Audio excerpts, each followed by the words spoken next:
What's up, guys? Welcome to your 28th Android tutorial for the new Boston. Again, we're going to be working with this text play class, or this text play activity that we set up. We're just going to set up our actual button. We've set up and pretty much finished our toggle button, but now we want to set up our check command button. So again, just go down below this line of where we closed off our setting up our onClick listener for a toggle button. Should be 2 brackets below. We're still within the onCreate method, and we're just going to quickly set up our button called check command. So we're going to type out the variable name, check command, or chk cmd, and then hit dot set onClick listener. You guys should be getting pretty familiar with this. We're just going to finish off the statement so we don't forget later, and then we're going to hit new view dot onClick listener, enter, and it'll set it up for us. Now what we're going to do within here is basically we're going to see what text is in our edit view, and it's going to compare it to some commands that we're going to set up. So what we're going to do first is set up a new string variable, and we're going to call this check. And what we're going to do is we're going to pull from the edit text called input that we set up. So we're going to say input, and we're going to say dot, and we're going to say get text.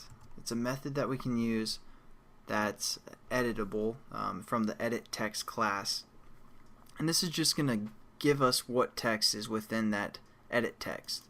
And then what we're going to do is set it to a string, or convert it into a string variable. So we just hit dot and use the method toString. And you guys can always read over here to get a little more information if you guys want. But there we go. Now every time we click this check command button, it's going to change this check variable that we just set up to whatever is in our edit box. And again, here's our edit text. It's going to get the text from the box for the most part, and then convert it to a string. So those are some methods you guys might want to use for your edit text when you're working with those. And then what we're going to do is we're going to say if, and then you guys are kind of familiar with the if statement, hopefully. We're going to say if check, and we're basically going to compare it to a text that we want, or a command for the most part. So we're going to use a method. I mean, you'd expect, say, you might think of something like this: if our edit box for the most part equals Travis, we can do something, but you can't compare two strings like that, because again, this is a string for the most part, and this is a string. You can't compare them with the equal sign, which is pretty lame. But we have to use a method, so we're going to say if dot, and it says content equals, and it's going to compare it to a character sequence. So basically that means it's going to be case sensitive for the most part, and it's a Boolean, so it's going to be true or false. So if our check, or whatever is in our edit box, equals whatever string we set up here, so we're going to say something like left. If I can type left, and then we're going to set up a pair of brackets right here. And so now if our edit box, if someone typed in left all lowercase, and hit enter, or hit the button called check command, it's going to set up this variable, pull the text from it, turn it into a string, and then basically, so our check would equal left right now for the most part, and then it's going to compare it to this command left that we set up. So if our string equals left, and it's going to basically do whatever is within this statement. And then we're going to say else, just like we did before, but now we can say if.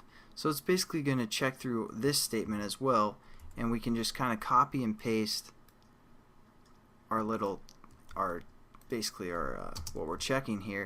And we're going to say if it equals center, and you guys can put another bracket here, and then we can also say else if, and then copy and paste, and this time we're going to say right.